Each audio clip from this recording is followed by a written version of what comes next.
Hello, and welcome to the third part in our series on electronic UPR advocacy, writing a one-pager. My name is Elizabeth Lacey, and I'm the Program Associate for the International Justice Program at the Advocates for Human Rights. Today we'll be talking about writing a one-pager, which is the next step after you've identified your countries to target. You might have submitted a stakeholder report during the first stage of the UPR cycle, about 6 months before the actual session of the working group on the UPR. It might have been several pages, but diplomats don't generally have time to read the whole thing. So a one-pager breaks down the issues in the report for the diplomats to look over quickly. If you didn't submit a report, no problem. You can still create a one-pager to share with diplomats with the issues in your country. So what exactly is a one-pager? Well, it's exactly as it sounds, a single-page advocacy tool that summarizes the issues in your country. In truth, it can be 2 pages, front and back, especially if you're going in person, you can use that as a front and back, or even if you're sending it electronically. The diplomats reading these one-pagers are very busy, so it's important to keep it concise and easy to read. A one-pager also includes priority issues and recommendations, and it targets diplomats representing countries around the world. And those countries are in that list that you've identified before this stage of the process.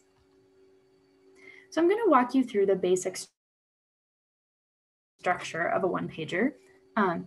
It has 3 parts generally. So it starts with a summary of the issues and with any updates since the stakeholder report was submitted. So again, if you did submit a stakeholder report summarizing the issues in your country, you'll want to go back, since there's a 6-month period between when you're doing your lobbying and when you submitted your report.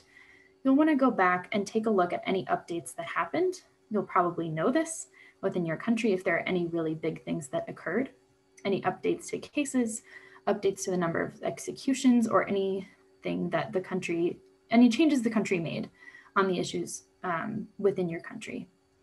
And so you'll want to include those at the top in this section.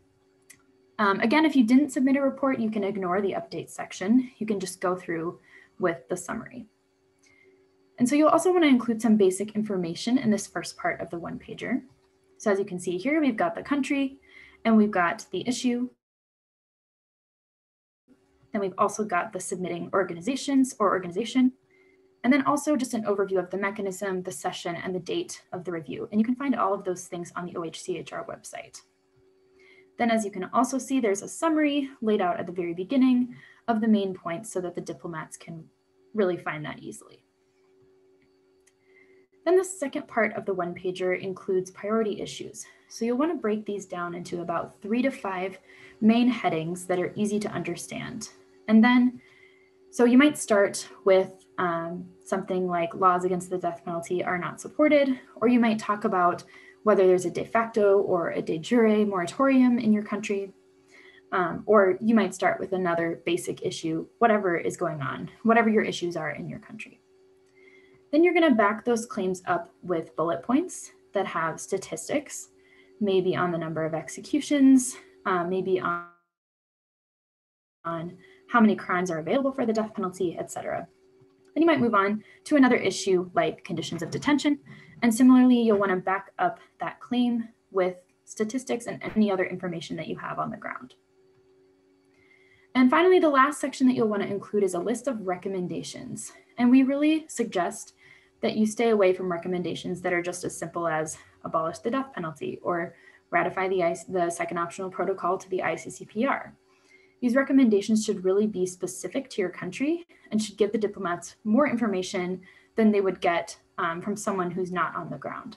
So as you can see here, we've got a pretty specific recommendation to adopt a moratorium on executions with a view to the abolition of the death penalty. We also recommend that you make SMART recommendations, and you can learn more about that in another training that we created that's on our YouTube channel.